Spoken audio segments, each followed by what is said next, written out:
이제 우리 하나님 말씀 같이 읽고 나누도록 하겠습니다. 오늘은 마태복음 2장 1절부터 12절까지 말씀을 우리 같이 봉독하도록 하겠습니다. 마태복음 2장 1절부터 12절까지 제가 1절을 읽고요, 우리 12절까지 한 절씩 교독하겠습니다. 헤롯 왕 때에 예수께서 유대 베들레헴에서 나심에 동방으로부터 박사들이 예루살렘에 이르러 말하되 유대인의 왕으로 나신 이가 어디 계시냐? 우리가 동방에서 그의 별을 보고 그에게 경배하러 왔노라 하니 헤롯 왕과 온 예루살렘이 듣고 소동한지라. 백성의 서기관들을 모아 그리스도가 어디서 나겠느냐 물으니 이르되 유대 베들레헴 이오니 이는 선지자로 이렇게 기록된 바 또 유대 땅 베들레헴아 너는 유대 고을 중에서 가장 작지 아니하도다. 내게서 한 다스리는 자가 나와서 내 백성 이스라엘의 목자가 되리라 하였습니다. 이에 헤롯이 가만히 박사들을 불러 별이 나타난 때를 자세히 묻고 메모로 보내며 그때 가서 그에 대한 자세히 말아보고 찾거든 내게 구하여 나도 가서 그에게 경배하라. 박사들이 왕의 말을 듣고 갈새 동방에서 보던 그 별이 문득 앞서 인도하여 가다가 악이 있는 곳 위에 머물러 서 있는지라. 그들이 별을 보고 매우 크게 기뻐하고 집에 들어가 아기와 그의 어머니 마리아에게 함께 있는 것을 보고 엎드려 아기에게 경배하고 보배합을 열어 황금과 유향과 몰약을 예물로 드리니라. 꿈의 헤롯에게로 돌아가지 말라 지심을 받아 다른 길로 고기에 돌아가니라. 아멘. 네, 하나님 말씀입니다. 우리 대강절을 맞아서 주님의 그 오심을 기다리는 사람들이라는 주제로 같이 말씀을 나누고 있는데, 어제 마리아를 같이 나누었고요. 오늘 같이 나눌 그 인물은 동방 박사들입니다.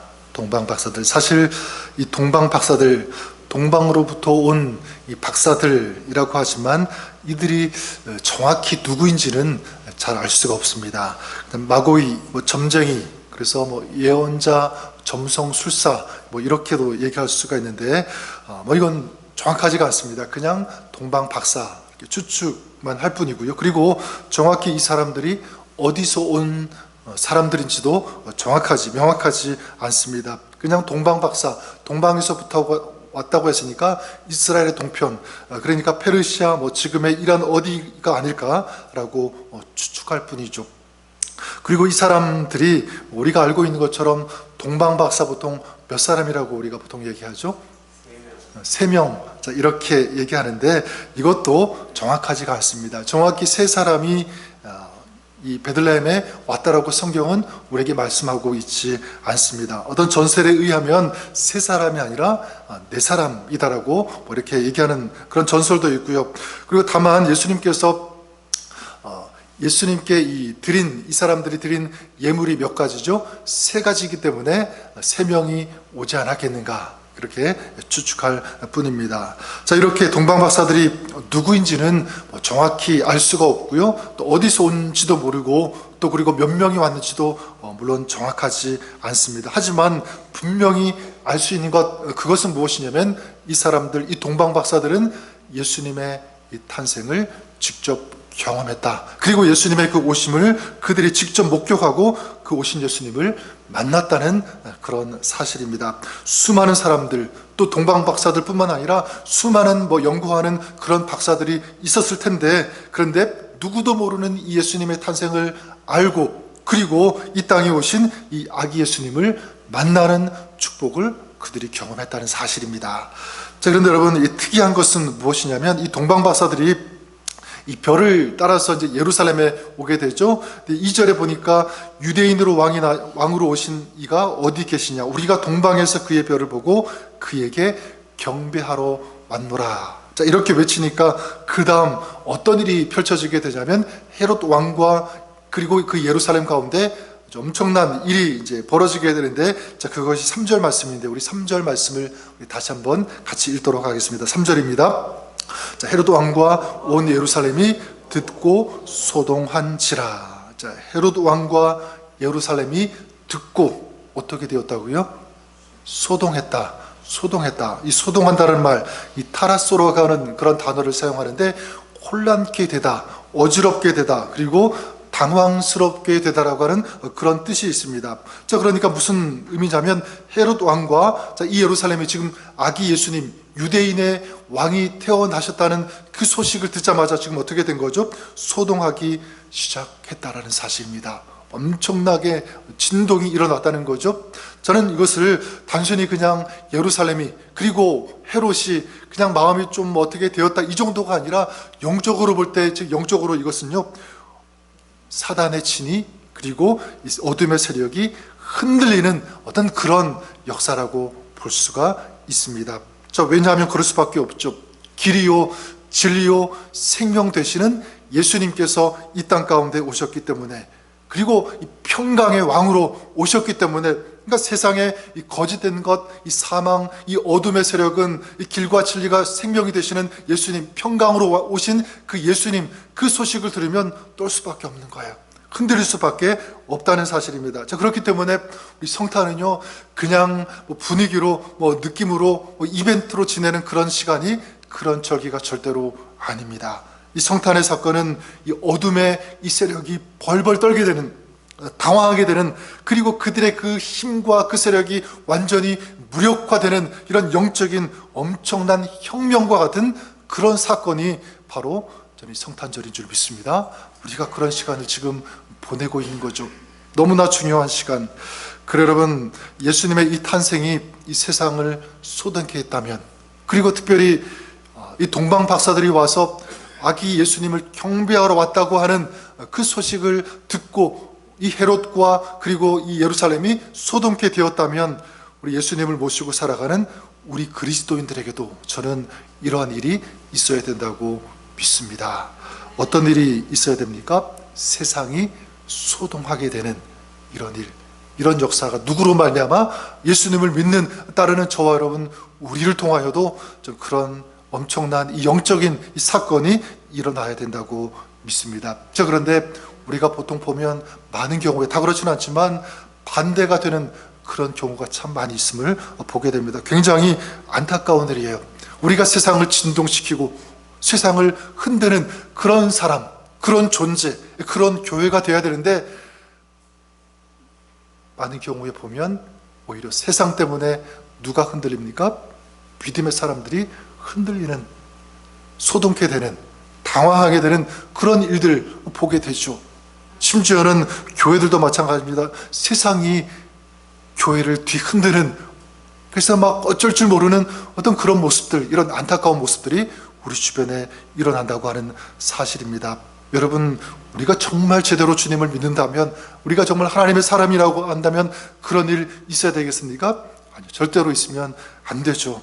저는 이런 거꾸로 된 이런 일이 아니라, 정말 우리 믿는 사람 한 사람 한 사람 때문에, 우리 교회들 때문에 세상이 당황하고 세상이 벌벌 떠는, 세상이 흔들리는 이런 역사가 오늘 우리에게 있어야 된다고 믿습니다. 실제로 이 사도행전에 보면 그런 일들이 있었어요. 사도행전 19장 23절에 보면 바울과 그리고 믿음의 사람들이 복음을 전할 때, 그리고 예수님을 전할 때 어떤 일이 있었냐면 19장 23절에 보면 이렇게 말씀합니다. 그때쯤 되어 이 도로 말미암아 적지 않은 소동이 있었으니. 어떤 소동이 있었다고요? 적지 않은 소동. 적지 않다라고 이렇게 표현했지만 사실은 굉장히 엄청난, 굉장히 파괴력 있는 그런 소동이 있었다는 거죠. 세상을 막 분란시키는 그런 것이 아니라 영적인 이 진동, 영적인 파장, 영적인 충격을 어떻게 했다는 거죠? 믿는 사람들이, 바울이, 이 복음 전도자들이 이 세상에 비쳤다는 거예요. 세상을 복음으로 흔들었다. 엄청난 이 영향력을 끼쳤다는 것이 이 말씀입니다. 저는 저와 여러분들이 가는 곳마다, 여러분들이 있는 그 삶의 현장마다 적어도 저는 이런 역사가 일어나기를 바랍니다. 여러분, 삶에 소망이 없던 사람들이, 여러분들이 다가갔을 때, 여러분들이 말해주고 복음을, 말씀을 전해 주었는데 그들이 그 삶의 새 소망을 얻는 그런 역사들, 죄의 늪에 빠져가지고 소망 없이 그렇게 허우적대면서 살아가던 그런 사람이 있다고 한다면, 여러분들이 가서 하나님의 말씀을 전하고 위로했을 때, 격려했을 때 그들이 다시 그 침침한 그 어둠의 그 죄의 그 늪에서 빠져나와서 정말 소망의 이 빛이 되시는 그 예수님을 바라보면서 다시 일어나는, 정말 승리하는 그런 인생으로 전환되어지는 그런 역사들, 누구 때문에? 여러분 때문에, 우리 교회들, 우리 믿음의 사람들 때문에 이런 아름다운 역사가 일어날 수 있기를 바랍니다. 또한 상처 때문에 신음하던 그런 사람들이 치유되어지고 회복되어지는 그런 역사, 저 여러분들이 그런 이 축복의 통로로 아름답게 쓰임받는 이런 새 생명, 이런 아름다운 역사를 일으키는 그런 저와 여러분, 우리 교회가 될 수 있기를 주님의 이름으로 간절히 축원합니다. 저는 저와 여러분들이 서 있는 그곳이 어떤 곳? 세상을 소동시키고 진동시키는 그런 여러분의 삶의 현장이 될 수 있기를 바랍니다. 자, 그러면 어떻게 그런 사람들이 될 수 있을까? 오늘 말씀처럼 세상이 진동했는데 이렇게 세상을 진동시키는 사람들, 어떤 사람들이 그런 역사를 일으킬 수 있을까? 그래서 저는 오늘 이 동방 박사들의 그 자세, 이 마음의 태도에서 좀 두 가지를 같이 좀 나누고 싶은데, 그들이 가지고 있었던 이 탁월한, 이 특별한 자세가 있습니다. 첫 번째는 뭐냐면 진리에 대한 열정, 이렇게 말씀드리고 싶어요. 진리에 대한 열정이 그들에게 있었다. 여러분, 오늘 말씀 2절에 보니까 동방 박사들이 예루살렘에 와서 말하죠. 우리가 동방에서 그의 별을 보고 그에게 경배하러 왔노라, 이렇게 말씀하고 있습니다. 자, 예루살렘까지 오게 된 그 이유가 무엇을 보고 왔다라고 얘기하고 있죠? 별을 보고, 이렇게 말씀하고 있습니다. 그러니까 별을 보았다는 것은 뭐냐면 별을 관찰했다는 거죠. 별을 탐구했다는 거예요. 별은 언제 볼 수 있습니까? 낮에 볼 수 있는 게 다르죠. 밤에, 깜깜한 밤, 아마 새벽 늦은 시간까지 그들은 잠을 자지 않고 그 별을 연구했을 것이다, 이렇게 추측할 수가 있습니다. 계속 별을 연구하는데 이상한 별이 뜬 것을 보고, 또 이상하게 그 별이 움직이는 것을 보고 그 별을 따라왔을 것이다 라고 우리가 추측할 수가 있습니다. 자, 그들이 본 별은 그러면 도대체 어떤 별일까? 우리가 한번 생각해 볼 수가 있겠죠. 미국의 이 저명한 이 천문학자는 이 별들의 그 운행을 관측한 그 데이터를 분석한 결과, 이때 이 동방 박사들이 본 이 별이 이 목성, 주피터가 아닐까, 그렇게 주장하기도 합니다. 이 목성은 히브리어로 이 체덱이라고 하는 그런 단어를 사용하고 있는데, 어떤 뜻이냐면 이 체덱, 의롭다라는 그런 뜻을 가지고 있어요. 의롭다. 그 말라기서 4장에 보면 그 메시아가 오기 전에 먼저 엘리야가 오리라고 한 그런 그 예언의 말씀이 소개가 되고 있는데, 그 4장 2절에 보면 이렇게 말씀합니다. 내 이름을 경외하는 너희에게는 공의로운 해가 떠올라서 치료하는 광선을 비추리니 너희가 나가서 외양간에서 나온 송아지 같이 뛰리라. 여기 보니까 공의로운 해가 떠올라서 이렇게 말씀하고 있는데, 이 공의로운 해, 이 히브리어로 보면 쉐메시 제다카라는 그런 단어를 사용합니다. 이 제다카라는, 그러니까 여기서 아까 얘기했던 이 목성의 명칭이기도 하죠. 그러니까 뭐 신학적으로, 성경적으로, 뭐 과학적으로 보면 아마 이 동방 박사가 본 별이 목성이 아닐까, 이렇게 추측을 많이 하기도 하는데, 분명한 사실은 성경이 여기에 대해서 정확하게 목성이다라고 얘기하지 않고 있기 때문에 우리는 추측만 할 뿐 정확히 알 수는 없습니다.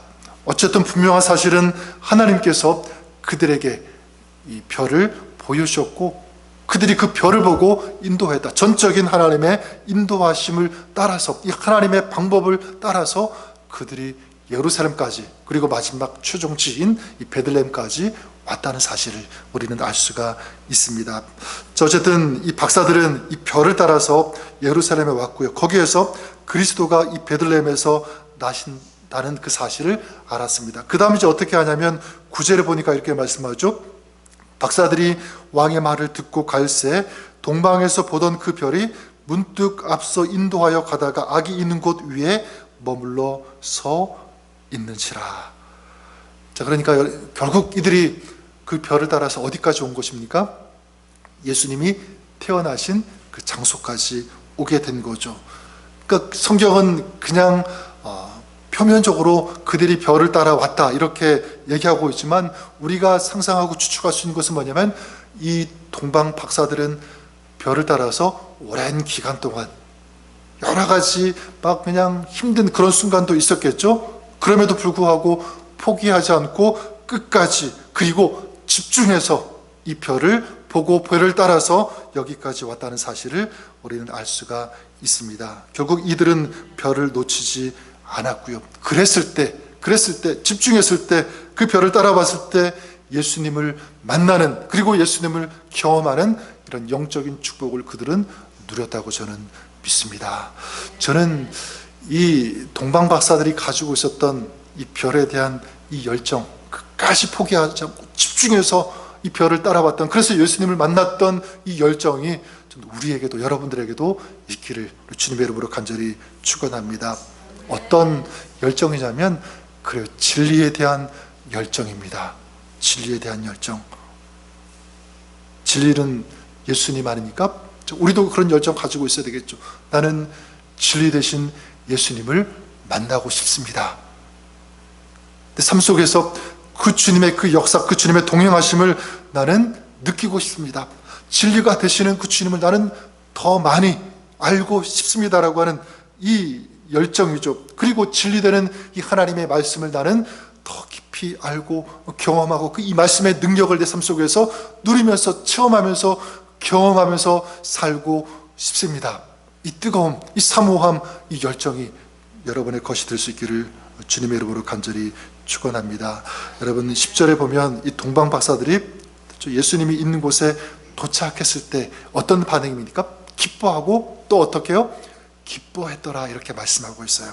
기뻐하고 기뻐했더라. 저는 이것이 그 진리에 대한 그 열정을 가지고 있는 사람의 결과라고 생각해요.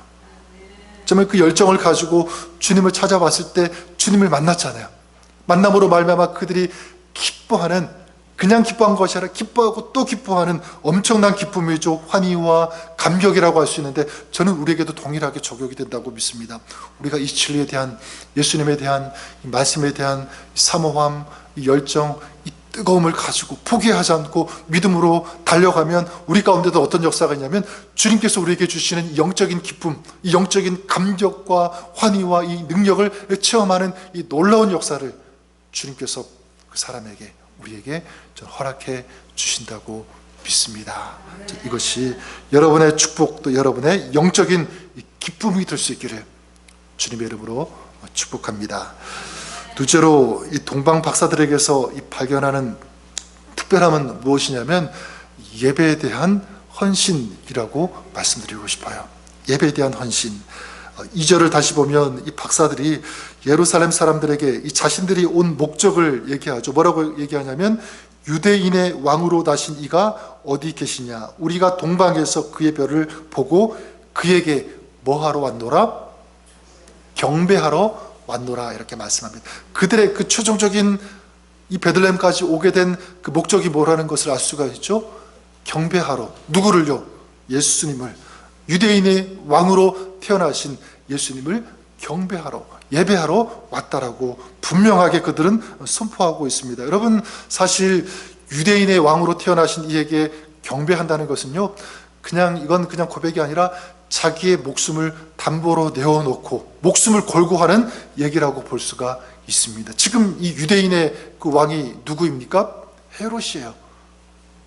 굉장히 강력한 이 파워와 힘을 가지고 있는, 사람 하나 이 목숨 우습게 여기는 어떤 그런 사람이라고 할 수가 있는데, 분명히 유대인의 왕이 있음에도 불구하고 유대인으로 왕으로 나신 이를 우리가 경배하러 왔다는 것은 뭐냐면 죽을 수 있는 엄청난 위험스러운 그런 말이 아닐 수 없습니다. 근데 그들은 아주 담대하게 얘기하고 있는 거예요. 그 유대인의 왕을 우리가 예배하러, 경배하러 왔다. 자, 그런데 그들은 이렇게 당당하게 유대인의 왕에게 경배를 드리겠다고 하죠. 결국 그들은 예수님께서 태어나신 그곳에 도착하게 되고요. 어떻게 합니까? 11절에 보면, 우리 한번 같이 한번 읽어볼까요? 어떻게 합니까? 구체적으로 그들이 이제 하는 행동이 나오죠. 11절을 우리 같이 한번 읽겠습니다. 시작. 집에 들어가 아기와 그의 어머니 마리아가 함께 있는 것을 보고 엎드려 아기께 경배하고 보배합을 열어 황금과 유향과 몰약을 예물로 드리니라. 여기 보면 그들의 한 행동이 나와요. 저는 이것이 우리의 예배의 모습이 되었으면 좋겠습니다. 아기와 그의 어머니 마리아가 함께 있는 것을 보고 그에게 어떻게 해요? 엎드렸다 이렇게 말씀하고 있습니다. 엎드렸고 그 다음에 경배했다 이렇게 말씀하고 있죠. 엎드려 경배함 뿐만 아니라 보배합을 열어서 황금과 유향과 몰약을 예수님께 어떻게 한 거죠? 드렸다 이렇게 말씀하고 있습니다. 엎드렸고 경배하면서 자기 자신을 드리는, 준비한 것을 드리는 온전한 헌신, 이 모습을 지금 이 동방 박사들이 예수님께 보여주고 있다는 것입니다. 저는 이번 대강절 성탄절에 우리가 다짐하고 결단했으면 좋겠습니다. 그것이 무엇이냐면 여러 가지가 있겠지만 가장 강력한 도전, 결단, 바로 참된 예배에 대한 결단입니다. 참된 이 경배에 대한 결단. 동방 박사들이 결단했던 것처럼, 그렇게 했던 것처럼 저는 이것이 우리의 것이 되었으면 좋겠습니다. 여러 가지가 있겠지만 두 가지만 결단했으면 좋겠습니다. 한 가지는 뭐냐면 온전한 주일 성수예요. 나는 주일을 지키겠다. 어떤 경우에도 성수하겠다. 또 한 가지는 뭐냐면 나는 온전한 예배 그리고 온전한 경배를 위해서 나는 싸우겠다는 결단입니다. 이 세상 어떤 것과도 나는 이 참된 예배를 위해서 나는 그것과 바꾸지 않겠다라는 이 결단, 이것이 저는 여러분의 거룩한 결단이고 선포가 되고요, 다짐이 될 수 있기를 간절히 축원합니다.